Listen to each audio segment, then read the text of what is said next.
James, that's got to feel good. 8-1, dominant victory. You stopped him, and did this go about as well as it could have for you? It did. It did.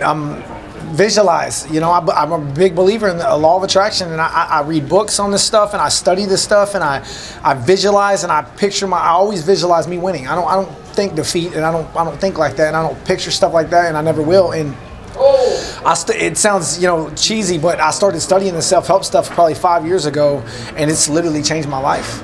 And just visualizing, I really believe in myself, and I work hard. You feel really fired up to catch some attention here in the division. Do you think that you did that tonight? I hope so. I mean, I hope so. They don't want to fight me. Would you want to fight a 6'3" lightweight if you're 5'9"? No, of course they don't want to fight me. And yeah, I hope I did. I mean, what else can I do? That's my third finish in a row against a high-level opponent. That's the first time Joe Duffy's ever been knocked out, and he had 18 professional fights, and that's the first time he's ever been knocked out. So yeah, I better have got some attention. And do you think they'll get you on that Austin card? I'll get on the card, but what I want is a main event spot. I don't want to be on the card. I want a main event spot. I'm 8-1. That's one of the highest winning percentages in the whole UFC. It's time to move forward now. I'm 30 years old. My goal is to be a world champion. How many Joe Duffys do I have to beat? Who would you want to fight in that spot? I want to fight the winner of next weekend, Anthony Pettis-Poirier. Because I'm not going to shoot too low and ask for a number 3 ranked guy that I'm not going to get. But you know, Poirier is ranked number 8 in the world, and whoever wins that fight is going to take that ranking and be ranked that. So yeah, I'll take that. I want that as who I want. And the time frame is perfect. Give them a couple weeks to heal up and get in camp. Yeah, I'll take that fight. Before throwing that uppercut, are you cognizant of how much time is left in the round?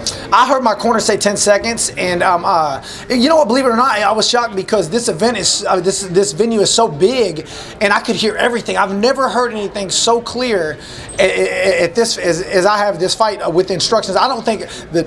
I heard every single time they told me the time, 1 minute, whatever. I couldn't believe it. And yeah, I heard him say 10 seconds, and I knew he was down that round. I knew he knew that I was outpointing him that round, and I knew he was coming in, and I figured he was coming in with a right hand.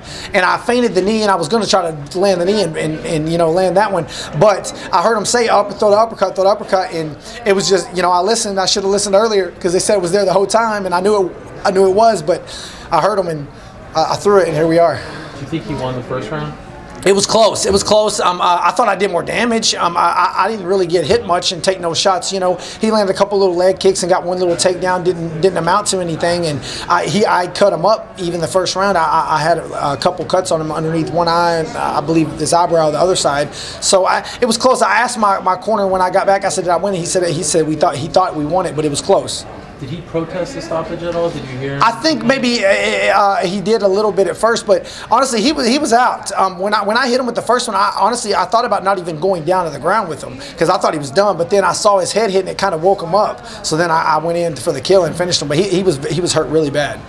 And you know, you spoke to Sean Shelby, but like, isn't it at this point the UFC's job and Sean Shelby's job to find you that opportunity? Like, it's no longer acceptable to say this guy doesn't want to fight you. Like, you can't be fighting 8-1 unranked. Like, it almost comes to a point where like he has to do his job to get you that fight, right? Do you feel like they're going to do right by you at this point? Yeah, and you know what though? I mean, honestly, like I do agree with what you're saying, but Sean has been very good to me recently. He really has, and he tried hard as he could to get a ranked guy. They don't want to fight me. They literally don't want to fight me, and it's hard. I mean, you can't put a gun to a guy's head. I mean, they told Evan Dunham. I get a text message from Sean asking, he asked me if I'd fight Evan Dunham a while back, and I said absolutely. And I wanted to fight in August. I was ready to fight in August, and I had to wait this long. And then I get a text message. I trolled Evan Dunham, and then I get a text message a few weeks later. Said Sean said Evan Dunham won't fight you, and he's willing to set out. And so they literally don't want to fight me.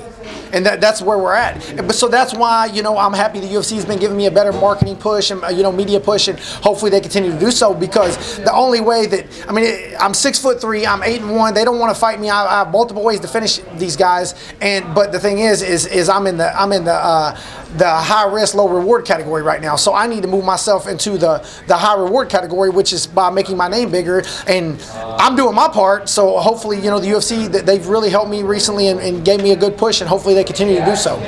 Can you quickly, just one more time, what did you see what he was doing? Was it dipping down? How did you set up that finish?